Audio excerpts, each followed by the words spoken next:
Welcome to my channel আফরোজা.সম্রাট kitchen. আজকে আমি বানাবো একদম অন্যরকম একটা রেসিপি, মুরগির ছাট আর পা দিয়ে বাঁধাকপির আলুর একটা রেসিপি। তো তোমরা দেখতে থাকো আমি কিভাবে বানাই। তো প্রথমে আমি মুরগির পাগুলোকে গরম পানিতে ভালো করে চুবিয়ে নিয়েছি। এবার এটাকে আমি ছাড়িয়ে নেব। তোমরা এটা গ্যাসে পুড়িয়েও করতে পারো। তো দেখো আমি পাগুলোকে ভালো করে ছাড়িয়ে নিচ্ছি।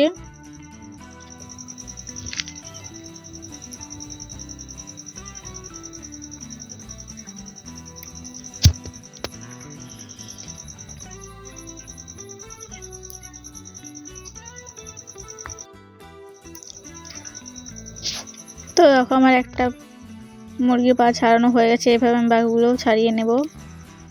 তো দেখো আমার সবগুলো পা ছাড়ানো হয়ে গেছে। এবার এটাকে আমি কেটে নেব। তো দেখো আমি কিভাবে কাটছি, তোমরা এরকম ভাবে কেটে নেবে।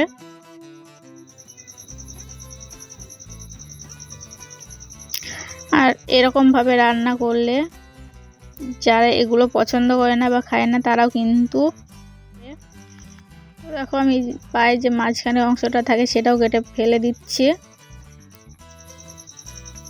তো দেখো আমি আর একটা কেটে দেখিয়ে দিচ্ছি তোমাদের, তোমরাও কিন্তু এরকম ভাবেই কেটে নেবে।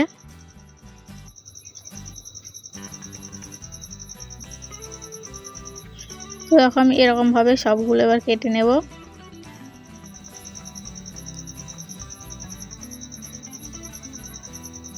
তো দেখো আমি ছালগুলো ছোট করে কেটে নিয়েছি আর পাগুলো একদম কেটে রেডি হয়ে গেছে। এগুলো আমি ভালো করে পরিষ্কার করে ধুয়েও নিয়েছি।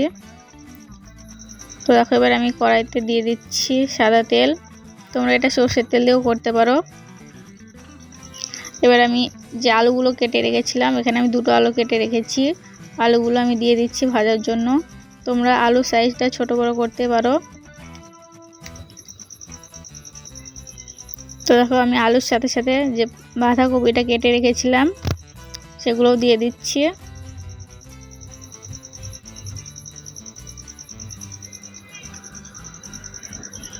এবার একবার এটাকে ভালো করে মিশিয়ে নেব।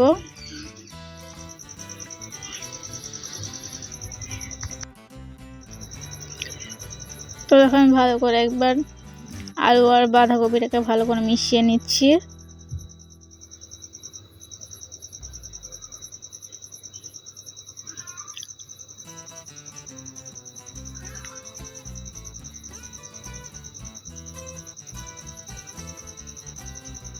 তো এবারে এখানে আমি দিয়ে দিচ্ছি 1 চামচ হলুদ গুঁড়ো। আর এখানে কিন্তু লবণ দেওয়া যাবে না, লবণ দিলে কিন্তু বাঁধাকপি থেকে পানি ছাড়বে। তো আমি হলুদ দিয়ে এটাকে ভালো করে ভেজে নেব।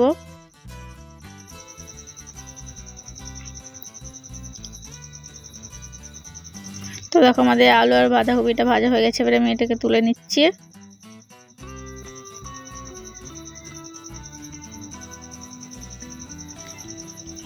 তো পুরোটা আমি তুলে নিয়েছি। এবার কড়াইটা ভালো করে ধুয়ে আমি দিয়ে দিচ্ছি সাদা তেল আর দিচ্ছি 1 চুটকি হিং, 2টো কাঁচা লঙ্কা, 2টো এলাচ, একটা দারচিনি আর একটা তেজপাতা।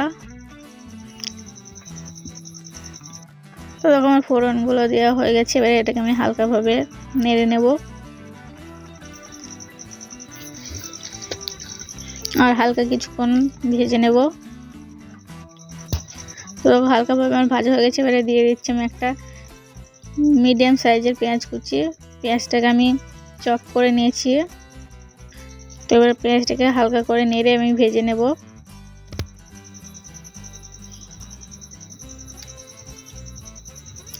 তো দেখো আমাদের পেঁয়াজটা হালকা করে ভাজা হয়ে গেছে। এবার দিয়ে দিচ্ছি আমি একটা টমেটো কুচি। এবার পেঁয়াজ আর টমেটোকে ভালো করে মিশিয়ে নেব। আর দিচ্ছি এখানে আমি 1/2 চামচ লবণ, যাতে টমেটোটা ভালোভাবে নরম হয়ে যায়।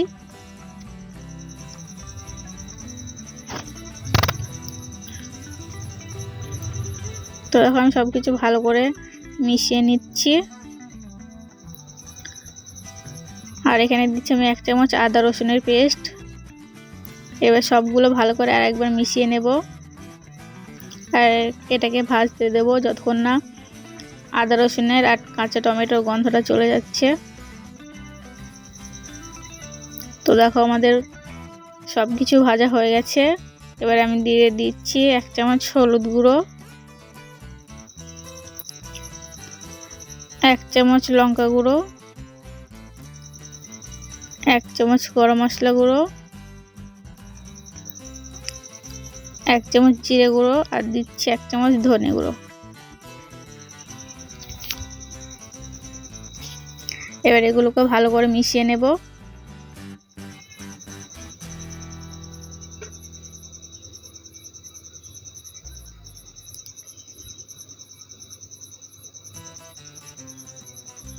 তো দেখো এখানে আমি লবণ দিচ্ছি 1 চামচ।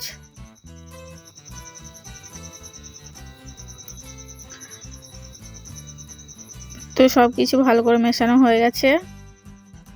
এবার আমি ছাট আর পাগুলো দিয়ে দেব আর সব কিছুকে ভালোভাবে একবার মিশিয়ে নেব আর এটাকে ভালো করে আমি কষিয়ে নেব। তোমরা চাইলে কিন্তু এখানে কিছুটা পানি দিয়েও কষিয়ে নিতে পারো।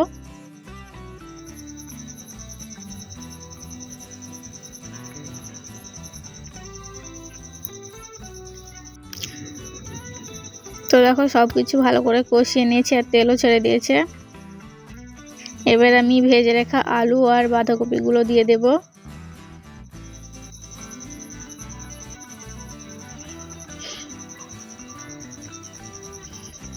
আর সব কিছুকে আরেকবার ভালো করে নেড়ে চেড়ে মিশিয়ে নেব।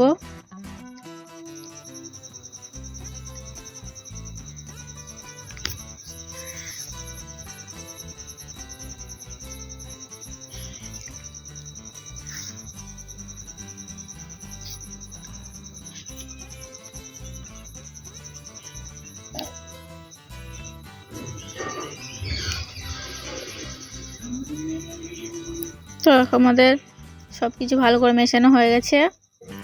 এবার আমি দিয়ে দিচ্ছি পরিমাণ মতো পানি। তোমরা যদি বেশি গ্রেভি করতে চাও তাহলে পানিটা কিন্তু বেশি দেবে। তো দেখো আমি অল্প করে পানি দিয়ে দিচ্ছি। ভালো করে একবার মিশিয়ে নিয়ে এটাকে আমি সিদ্ধ হতে দেবো ঢেকে দিয়ে।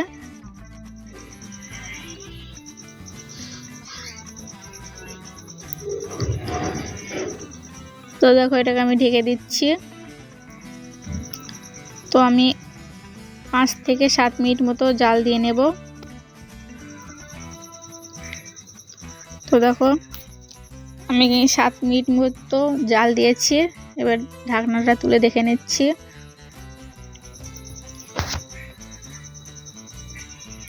তো দেখো গ্রেভিটা কিন্তু একদম ঠিকঠাক হয়েছে, খুব বেশি হয়নি আবার খুব কম হয়নি, আর আলুগুলোও ভালোভাবে সিদ্ধ হয়ে গেছে।